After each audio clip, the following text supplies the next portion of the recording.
মুবারক। আমরা মনে করি আজকের এখানে যে চিত্র শুধু পঞ্চগড় জেলা নয়, পুরো বাংলাদেশের এই চিত্রটা, অর্থাৎ রাজনৈতিক দলগুলোর মধ্যে পারস্পরিক সৌহার্দ্যপূর্ণ যে সম্পর্ক, মিউচুয়াল রেসপেক্টের যে সম্পর্ক, এটা শেখ হাসিনা নিজ হাতে ধ্বংস করে দিয়েছিল। আমাদের নতুন বাংলাদেশের অন্যতম বড় চ্যালেঞ্জ হচ্ছে রাজনৈতিক দলগুলোর মধ্যে পারস্পরিক শ্রদ্ধাবোধের সম্পর্ক ফিরিয়ে আনা। তাহলে আমরা আগামী বাংলাদেশকে সামনে এগিয়ে নিয়ে যেতে পারবো। আমরা বিশ্বাস করি সেই সূচনা জাতীয় নাগরিক পার্টি এবং অন্যান্য দলগুলোর সহযোগিতায় এই পঞ্চগড় জেলা থেকে শুরু হবে। সবাইকে অসংখ্য ধন্যবাদ। ব্রিটিশ প্রধানমন্ত্রী এডওয়ার্ড হিথ তার রাষ্ট্রীয় সফর সংক্ষিপ্ত করে লন্ডনে ফিরে এসেছেন। বিকেল 5টায় 10 নম্বর ডাউনিং স্ট্রিটে বঙ্গবন্ধুর সাথে বৈঠক শেষে বঙ্গবন্ধু যখন তার গাড়িতে উঠবেন, ব্রিটিশ প্রধানমন্ত্রী নিজে সে গাড়ির দরজা খুলে দিলেন। প্রথার বিরুদ্ধে তিনি কেন এই কাজ করলেন, সাংবাদিকদের প্রশ্নে তিনি উত্তরে বলেছিলেন, আমি জানি আমি কাকে সম্মান জানিয়েছি, আমি জানি কাকে কতটুকু সম্মান জানাতে হয়। তিনি কোনো সাধারণ মানুষ নন, তিনি একটি জাতিকে মুক্তিদাতা, এক মহান বীর। তাকে সম্মান জানাতে পেরে বরং আমরা সম্মানিত।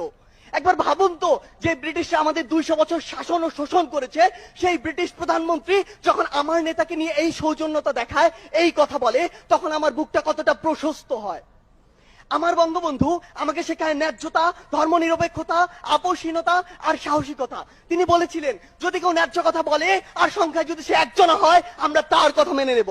আমার বঙ্গবন্ধু বলেছিলেন, এই বাংলাদেশ হবে ধর্মনিরপেক্ষ দেশ, যেখানে ধর্ম নিয়ে কোনো ব্যবসা করা চলবে না।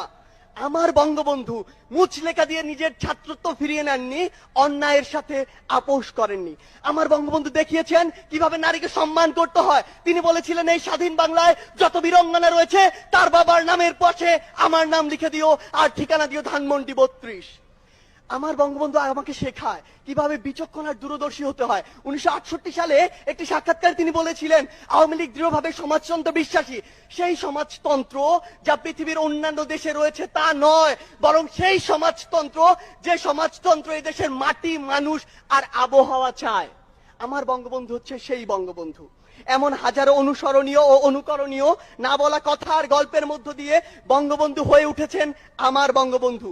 পরিশেষে ওপারে অপার স্বপ্নে আমার দিকে, আমাদের দিকে, বাংলাদেশের দিকে চেয়ে থাকা বঙ্গবন্ধুর উদ্দেশ্যে বলতে চাই, ওরা ভেবেছিল তোমাকে হত্যা করলেই হয়ে যাবে সব শেষ।